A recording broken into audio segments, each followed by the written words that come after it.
Outward होता है, ये ए हो गया बेटा 90 पर है, और यहाँ पे फील्ड क्या होगा, इधर कर्व सरफेस पे परपेंडिकुलर और आउटवर्ड। यहाँ जितना पानी है उसमें से आप 1 लोटा पानी निकाल लो या फिर 1 लोटा पानी डाल दो, एग्जिस्ट करेगा तो डोमिनेट कौन करेगा, न्यूक्लियर फोर्स करेगा। तो हमारा हेलो बच्चों, आप लोग का वेलकम है।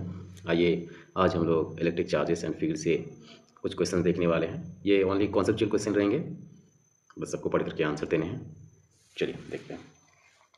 पहला क्वेश्चन यहाँ पे है आपका कि when dealing with microscopic charge most accurately treated according to standard electrostatic theory. यानी बात कर रही है क्या, क्वांटाइजेशन का, और क्वांटाइजेशन में बात किसी चल रही है, मैक्रोस्कोपिक का।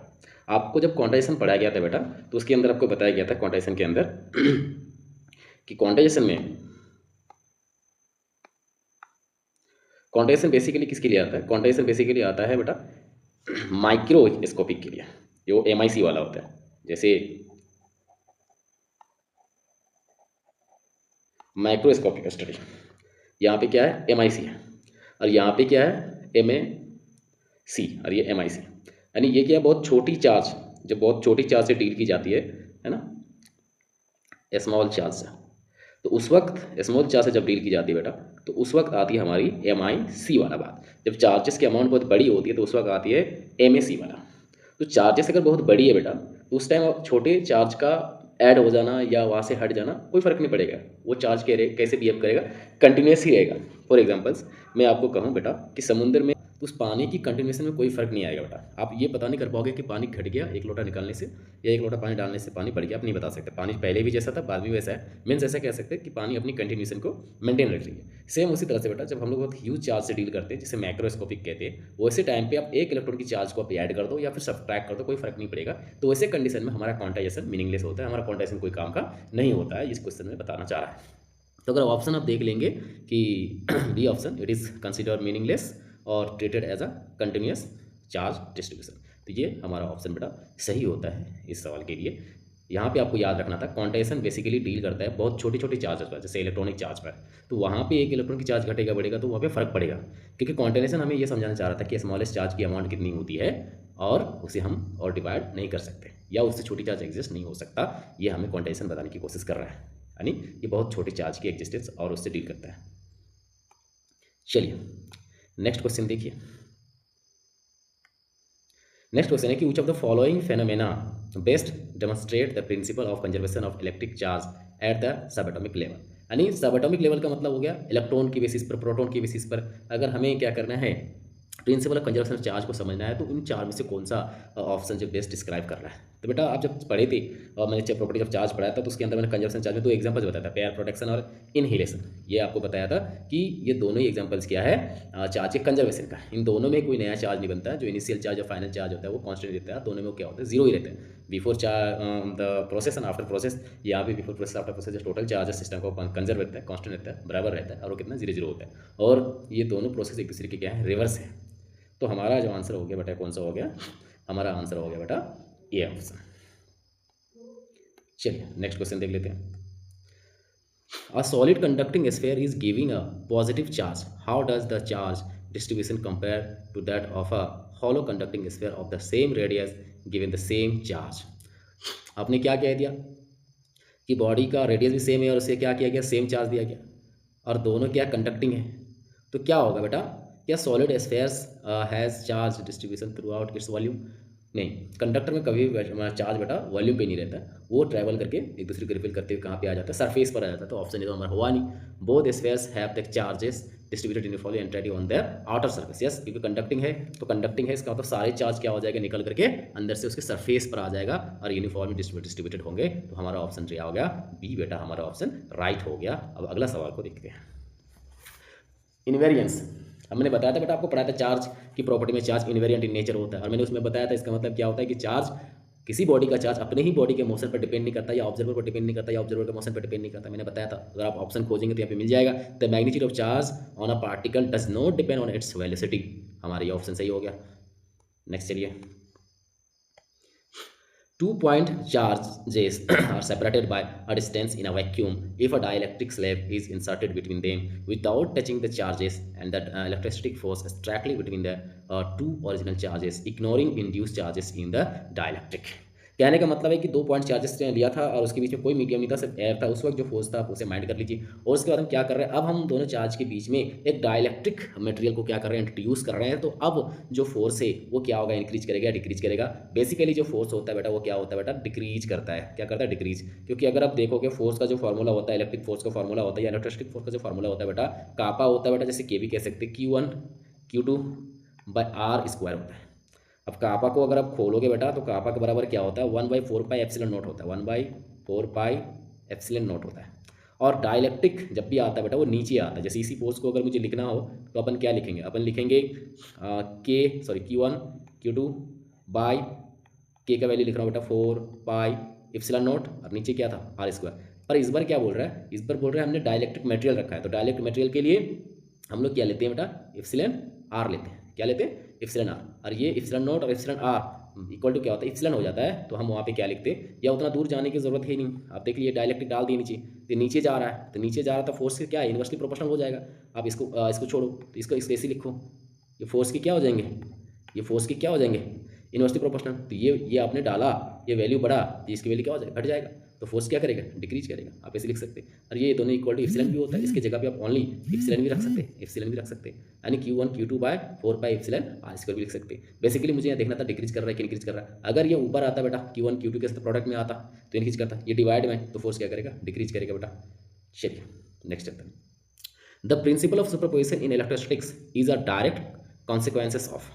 अब ये क्या है, ये आप देख लीजिए, ये क्या बोल रहा है कि सुपरपोजिशन जो प्रिंसिपल का सुपरपोजिशन प्रिंसिपल जो है इलेक्ट्रोस्टैटिक्स में, उसकी क्या कॉन्सिक्वेंसेस है वो आपको बताना है। तो देखिए भाई, two body nature of the Coulomb force being unaffected by the presence of other charges. ये जब आपको कूलम्स लॉ पढ़ाया जाएगा बेटा, उसके अंदर आप ये पढ़ेंगे कि कूलम्स लॉ के अंदर, या कूलम्स लॉ क्या है वो, या दो पॉइंट चार्ज के बीच का जो कूलम्स लॉ है या कोलम्बियन फोर्स है, वो किसी भी थर्ड चार्ज के प्रेजेंस और एब्सेंस पर डिपेंड नहीं करता। पहले भी जितना था उतना बाद में भी रहेगा। आप ये किया, कहीं भी चार्ज उसके बीच में रख दीजिए, उससे कोई मतलब नहीं है, क्योंकि कोलम्बियन फोर्स हमेशा 2 चार्ज के लिए डिफाइन है बेटा, तीसरे या उससे ज़्यादा चार्ज के लिए डिफाइन नहीं है। तो सुपरपोजिशन प्रिंसिपल हमारा क्या हो गया, 2 चार्ज सिस्टम पर ही बेस्ड है। तो हमारा आंसर क्या हो गया बेटा, ए आंसर हो गया। बोले is the electrostatic force between two proton governed by Coulomb's law valid at nuclear distances? Examples, जो न्यूक्लियर डिस्टेंसेस का यहाँ पे दे दिया, वैल्यू कितनी होती है, 10⁻15 मीटर होती है। आपसे पूछ रहा है कि न्यूक्लियर डिस्टेंस पे कितना है, वो आपको यहाँ पे लिख दिया 10⁻15 मीटर ये न्यूक्लियर डिस्टेंस है। बोलता है इस डिस्टेंस पर क्या इलेक्ट्रोस्टैटिक फोर्स दो प्रोटॉन के बीच लगेगा, ये आपसे पूछ रहा है। तो ऑप्शन देख लीजिए बेटा, yes Coulomb's law is universal and at all distance. इसके लिए क्या सही है बेटा, आप लिमिटेशन ऑफ कूलम्स लॉ पढ़ेगा तो आपको समझ में आएगा, नहीं ये सही नहीं है, गलत है। फिर यहाँ पे बोल रहा है कि know the strong nuclear force the strong nuclear force dominates but the electrostatic force still exists and follow the inverse square law. Yes, it is right, it is right. क्या हो गया, क्या हो गया, ये हो गया कि बेटा जो स्ट्रॉन्ग न्यूक्लियर फोर्स क्या करेगा, डोमिनेट करेगा। वो जो दोनों फोर्स एग्जिस्ट होगा, मतलब उधर इलेक्ट्रोस्टैटिक फोर्स भी एग्जिस्ट होगा, पर डोमिनेट कौन कर जाएगा, डोमिनेट कर जाएगा बेटा न्यूक्लियर स्ट्रॉन्ग फोर्स। और ये बेटा हमारे नेचर में फोर्स फंडामेंटल फोर्स है, उनमें से सबसे स्ट्रॉन्ग कौन होता है, न्यूक्लियर फोर्स ही होता है। अब बाद में फिर से रिपीट कर रहा हूँ, देख लीजिए कि प्रोटॉन प्रोटॉन के बीच में इलेक्ट्रिक फोर्स एग्जिस्ट करेगा, पर डोमिनेट कौन करेगा, न्यूक्लियर फोर्स करेगा। तो अपना आंसर हो गया ऑप्शन बी बेटा। नेक्स्ट चलते हैं, Why can two electrostatic field lines never intersect? बेटा ये भी देख लीजिए कि जो EFL है, इलेक्ट्रोस्टैटिक फील्ड लाइन है, वो एक दूसरे को किसी भी पॉइंट पर इंटरसेक्ट क्यों नहीं कर सकता। बेटा मैं कहता हूँ कि हमारे पास इस तरह से एक फील्ड कर्व है, EFL है, एक दूसरा EFL हमारा इस तरह का है। अब ये पॉइंट ऑफ इंटरसेक्शन ये हो गया, इस पॉइंट ऑफ इंटरसेक्शन पे अगर आप देखेंगे बेटा, इस पॉइंट ऑफ इंटरसेक्शन में, क्योंकि EFL क्या होता है, वेक्टर होता है, यहाँ पे आप टेंजेंट ड्रॉ करोगे, यहाँ पे आप टेंजेंट ड्रॉ करोगे तो एक डायरेक्शन ये हो जाएगा। उसी तरह से इस जगह पे पॉइंट ऑफ इंटरसेक्शन पर, इस जगह पे आप टेंजेंट ड्रॉ करोगे, एक्चुअली इस जगह पे आप टेंजेंट ड्रॉ करोगे, इस कर्व के अकॉर्डिंग आप टेंजेंट ड्रॉ करोगे, इस कर्व के अकॉर्डिंग। थोड़ा सा इसको मैं सही से करता हूँ बेटा,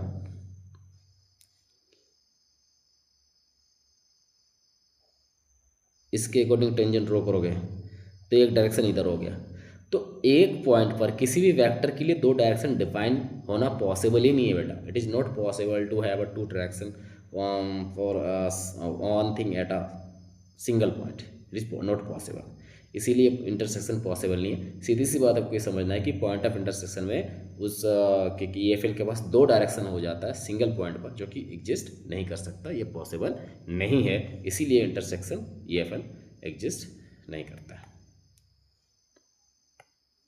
चलिए नेक्स्ट क्वेश्चन। अब पॉइंट, हाँ तो इसमें आंसर मैं टिक करना शायद भूल गया बेटा, तो इसका आंसर क्या हो गया, बिकॉज दे आर नहीं interaction would imply to different direction of the electric field at a single point. Yes, ये हमारा ऑप्शन सही है बेटा। नेक्स्ट चलते हैं। A point charge is place at the centre of an uncharged spherical conducting shell, the electric field lines outside the shell. अब बोल रहा है कि ये क्या है भाई, एक कंडक्टिंग है, अनचार्ज है, और ये क्या है, सेल है। सेल मतलब अंदर से खोखला है। ऐसे स्फेरिकल शेप में हमने उसके सेंटर पे एक चार्ज रख दिया, तो अब क्या होगा, अब क्या होगा तो उसे देखिए, फील्ड लाइन्स के बारे से पूछ रहा है। तो आर कंप्लीटली सील्ड, क्या फील्ड लाइन बाहर ही नहीं आएगा, नहीं ऐसा तो नहीं हो सकता। Originate from the outer surface appearing as if point charge were located at the centre. Yes, ये सही है ऐसा, क्योंकि जो EFL है उस कंडक्टिंग स्फेरिकल बॉडी की सरफेस से बाहर आएंगे बेटा, और इस तरह से बाहर आएंगे कि आपको लगेगा कि चार्ज कहाँ पे है, उसके सेंटर पे रखा हुआ है। जैसे मान लो अगर इस तरह से वो कंडक्टिंग स्फेयर हो और ये चार्ज हम लोग मान लेते यहाँ पे हमने रखा है, तो इस तरह से वो निकलेगा बाहर बेटा, दिखेगा नहीं, एक्चुअली मैं दिखा रहा हूँ, इस तरह से वो बाहर निकलेगा बेटा।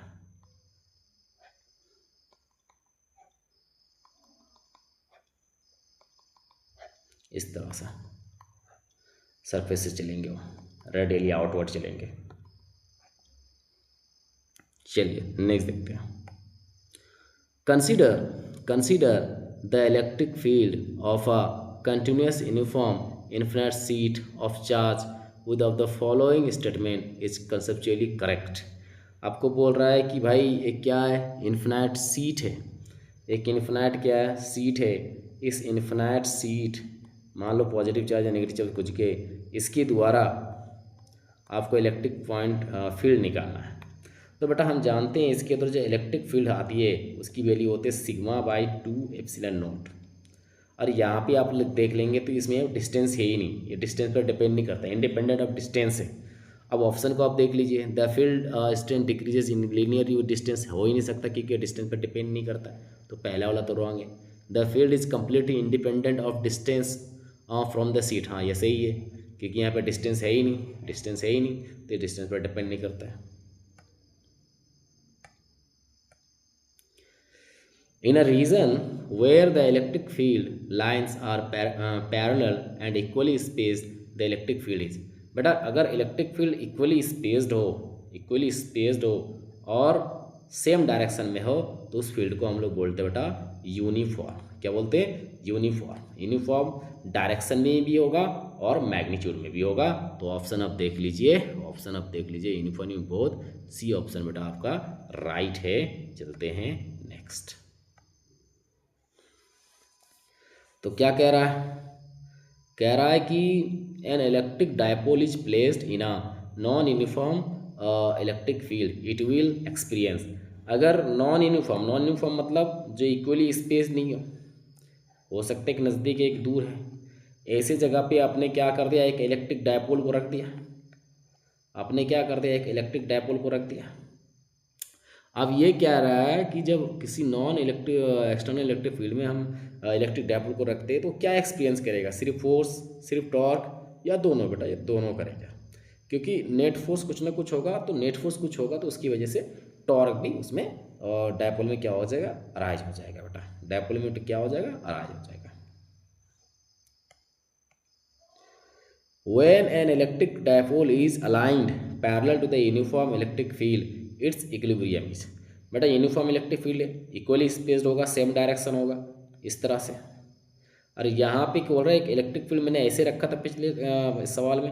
अब इलेक्ट्रिक फील्ड बोलता कि डायपोल जो है अलाइन कर गया, इसी फील्ड के एलोंग अलाइन कर गया, बेटा, फील्ड के एलोंग ही क्या कर गया, अलाइन कर गया। तो यहाँ पे जो थीटा है एंगल, यानी डायपोल और फील्ड के बीच का जो एंगल है थीटा, वो कितना हो गया, 0 डिग्री हो गया।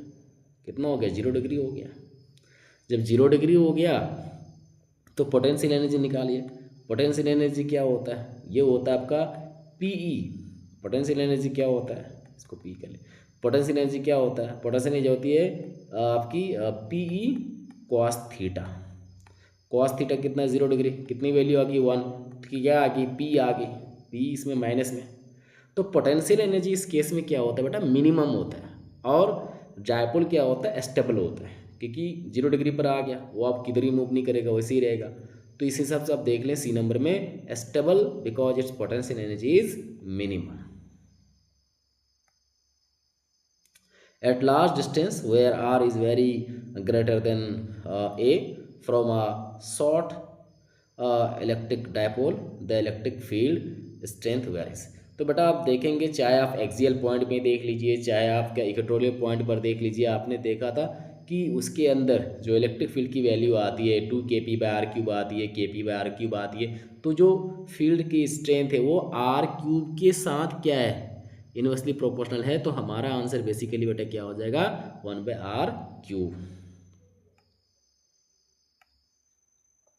If a dipole is placed inside a closed spherical Gaussian surface, the total electric flux emerging from the surface is। बेटा डायपोल को अगर हम किसी क्लोज सरफेस में रख दें, डायपोल क्या होता है, एक अरेंजमेंट होता है equal and opposite smallest charges का separated by very short length या डिस्टेंस। ये हो गया आपके डायपोल। एक में क्या पॉजिटिव चार्ज, एक में क्या नेगेटिव चार्ज। तो net charge enclose by this close surface अगर हम लोग देखें नेट चार्ज, तो नेट चार्ज क्या होगा बेटा, Q net.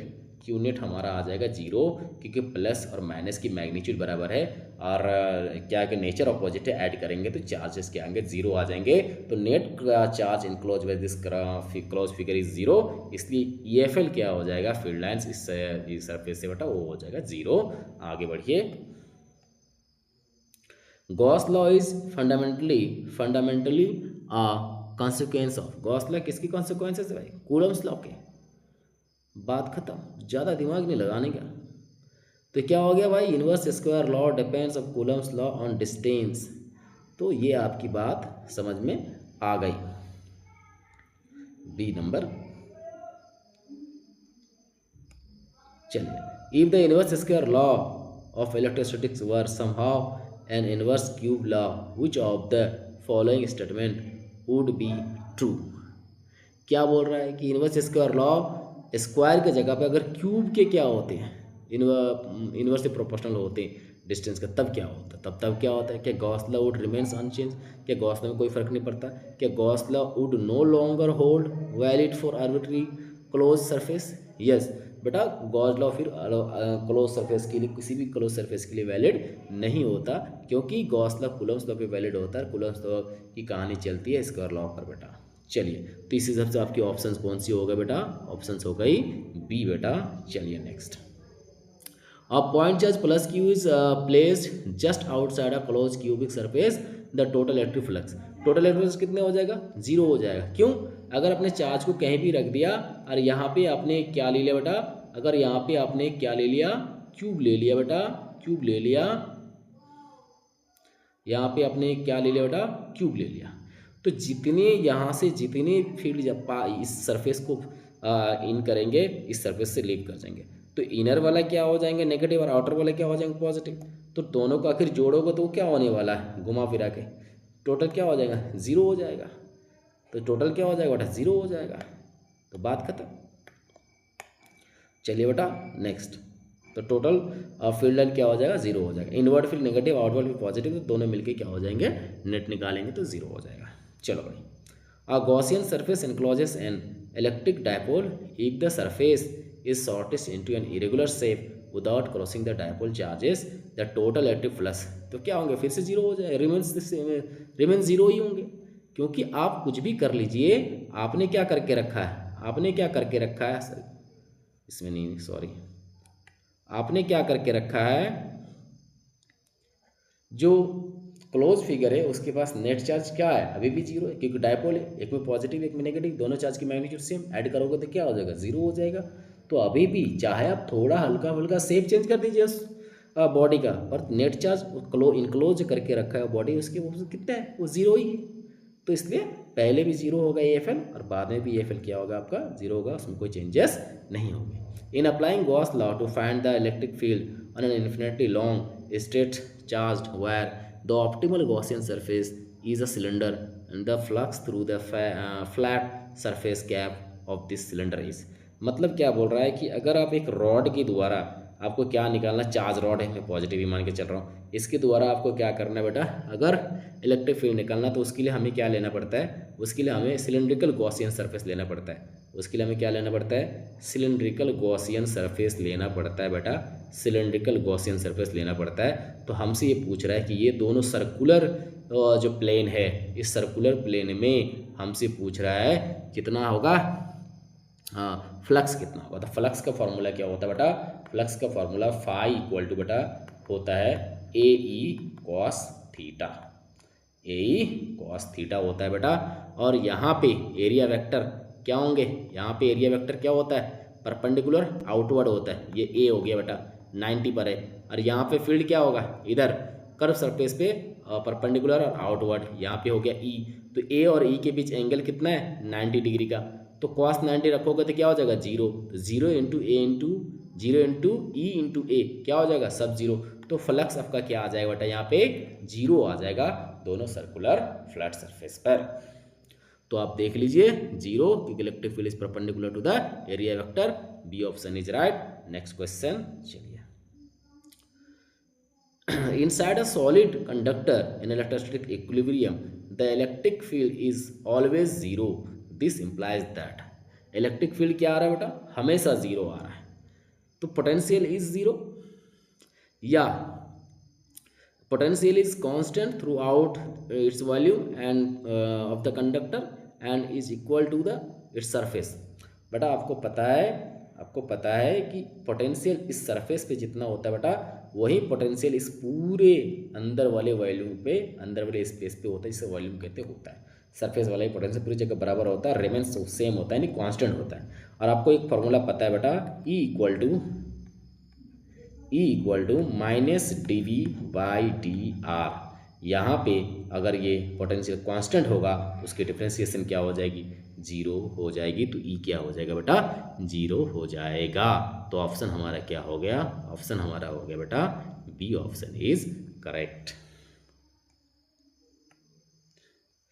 Electrostatic shielding within a cavity of a conductor relies on the fact that. अब इलेक्ट्रोस्टैटिक शिल्डिंग क्या है, इलेक्ट्रोस्टैटिक शिल्डिंग का मतलब ये हो गया कि हम चार्ज को किसी जगह पे क्या करें, शिल्ड कर दें, उसकी इफेक्ट को बाहर नहीं आने दे, किसी पार्टिकुलर रीजन या जगह में उसकी चार्ज की इफेक्ट को हम लोग रोक दे, ब्लॉक कर दे, तो उसको हम लोग बोलते हैं इलेक्ट्रोस्टैटिक शिल्डिंग। तो हमें ये क्या बोल रहा है कि वो कैसे रिलाई करता है ना, कैसे किस फैक्ट पर वो बेस्ड है, ये आपको देखना है। तो ऑप्शन पढ़िए, external electric field induce charges on the outer surface that perfectly cancel the external field inside the bulk and cavity. अब क्या हो गया, आगे आप पढ़ना चाहे ऑप्शन पढ़ सकते हैं, पर यही ऑप्शन हमारा सही है कि एक्सटर्नल फील्ड क्या करता है, जो सरफेस है कंडक्टिंग सरफेस, उसको क्या करता है बेटा, इंड्यूस करता है। इंड्यूस करके वो क्या करता है, जिससे अपर सरफेस में एक चार्ज होता है, फिर लोअर सरफेस में एक चार्ज होता है, तो वहाँ पे क्या हो जाता है, एक इंड्यूस फील्ड एग्जिस्ट कर जाता है। जो इंड्यूस फील्ड क्या करता है, एक्सटर्नल फील्ड्स को क्या करता है, बैलेंस कर देता है, कैंसिल आउट कर देता है। इस तरह से शिल्डिंग हमारा क्या होता है बेटा, वर्क करता है। तो हमारे ऑप्शन यही सही है बेटा। नेक्स्ट चलते हैं। A pointer plus q is placed at the center of an uncharged thick conducting spherical cell. What is the total charge on the inner atom?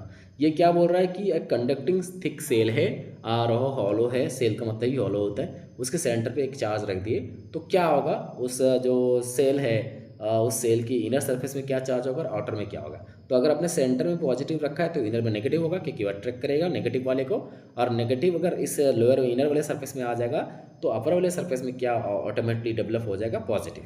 तो इनर में नेगेटिव और आउटर में पॉजिटिव आपके क्या होंगे, ये बी ऑप्शन सही हो गए।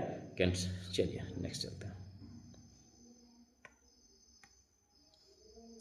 The electric field just outside the surface of a charged conductor is directly proportional to, direct to proportional किससे कहता है, कंडक्टर का, तो लोकल सरफेस चार्ज डेंसिटी पर करता है, कंडक्टर के लोकल सरफेस चार्ज डेंसिटी पर बेटा ये डायरेक्टली क्या करते हैं, प्रोपोर्शनल करता है, रेडियस में तो इन्वर्सली करते हैं स्क्वायर से। चलिए, why do charge densities tends to be higher at the sub point of a conductor? Because sub points have higher electrical resistance. Wrong है बेटा। Because a smaller radius of curvature requires a higher charge density to maintain the potential nature of conductor surface. सही है। तो conductor surface equipotential nature को उसको maintain करने के लिए उस जगह पर चार्ज बहुत ज़्यादा चाहिए होगा। चार्ज बहुत ज़्यादा होगा तो उस हिसाब से ज़्यादा क्या हो जाएगा, पोटेंशियल होगा, तभी बाकी सरफेस के अकॉर्डिंग वो पोटेंशियल को क्या कर सकता है, मैनेज कर सकता है। क्योंकि इक्विपोटेंशियल का मतलब होता है कि उस सरफेस के एवरी पॉइंट पर जो पोटेंशियल होगा क्या सेम होगा। तो जहाँ पे बेटा फ्लैट सरफेस है वहाँ पे तो चार्ज ज़्यादा होगा ही, तो ज़्यादा चार्ज ज़्यादा पोटेंशियल है। पर जहाँ पे बहुत छोटी जगह है वहाँ पे तो चार्ज बहुत कम होगा जगह के हिसाब से। तो इसीलिए उस जगह को ज़्यादा चार्ज चाहिए जिससे कि जो इक्विपोटेंशियल जो पोटेंशियल है वो बाकी की जगह के बराबर किया जा सके। इसीलिए ऑप्शन बी आपकी क्या हो जाएगी, सही हो जाएगी। Two identical conducting sphere, one solid and other hollow, एक सॉलिड और एक हॉलो है पर आइडेंटिकल है, are charged to the same potential, same potential तक चार्ज दिया गया। Which sphere hold more charge, तो किसके पास ज़्यादा चार्ज होगा। आइडेंटिकल है, कंडक्टिंग है, एक सॉलिड एक हॉलो, उससे कोई मतलब नहीं है, दोनों पे सेम चार्ज होगा बेटा, कोई दिक्कत वाली बात नहीं है। क्योंकि कंडक्टर के अंदर में वॉल्यूम में चार्ज नहीं रहता, चार्ज को हमेशा कहाँ रहना पड़ेगा, सरफेस पे आना पड़ेगा।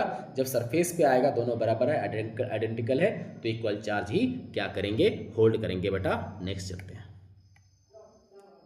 सो bubble is giving a negative charge, what happens to its radius.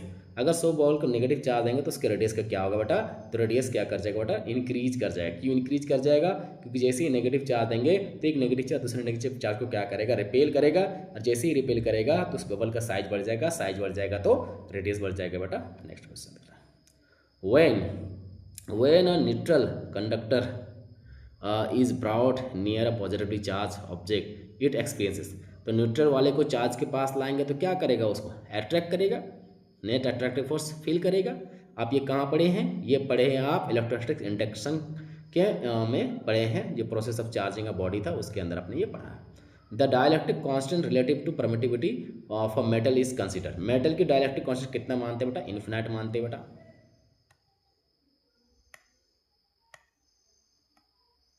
अरे यार, if an isolated system consists of 2 point charges, does the electrostatic force strictly obey Newton's third law?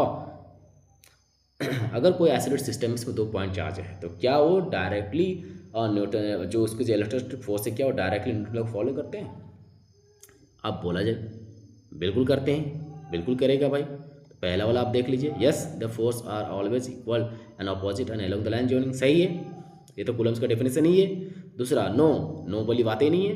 तीसरा, only if the charges are stationary, बिल्कुल सही है, क्योंकि Coulomb's law किसके लिए valid है, स्टेशनरी चार्ज के लिए वैलिड है, तो बिल्कुल ये होना चाहिए। अगर चार्ज मोशन में होगा तो नहीं होगा, क्योंकि मैग्नेटिक फील्ड और मैग्नेटिक इफेक्ट मैग्नेटिक फोर्स भी क्या हो जाएगा, इन्वॉल्व हो जाएगा। इसका मतलब बहुत सही है ए और बी। तो ये थी बेटा आज के 30 सवाल। कैसा आपको लगा कमेंट में जरूर बताइएगा। इनमें से कितना आपका बना आप ये भी बताइएगा। पढ़ते रहिए। All the best. Thank you.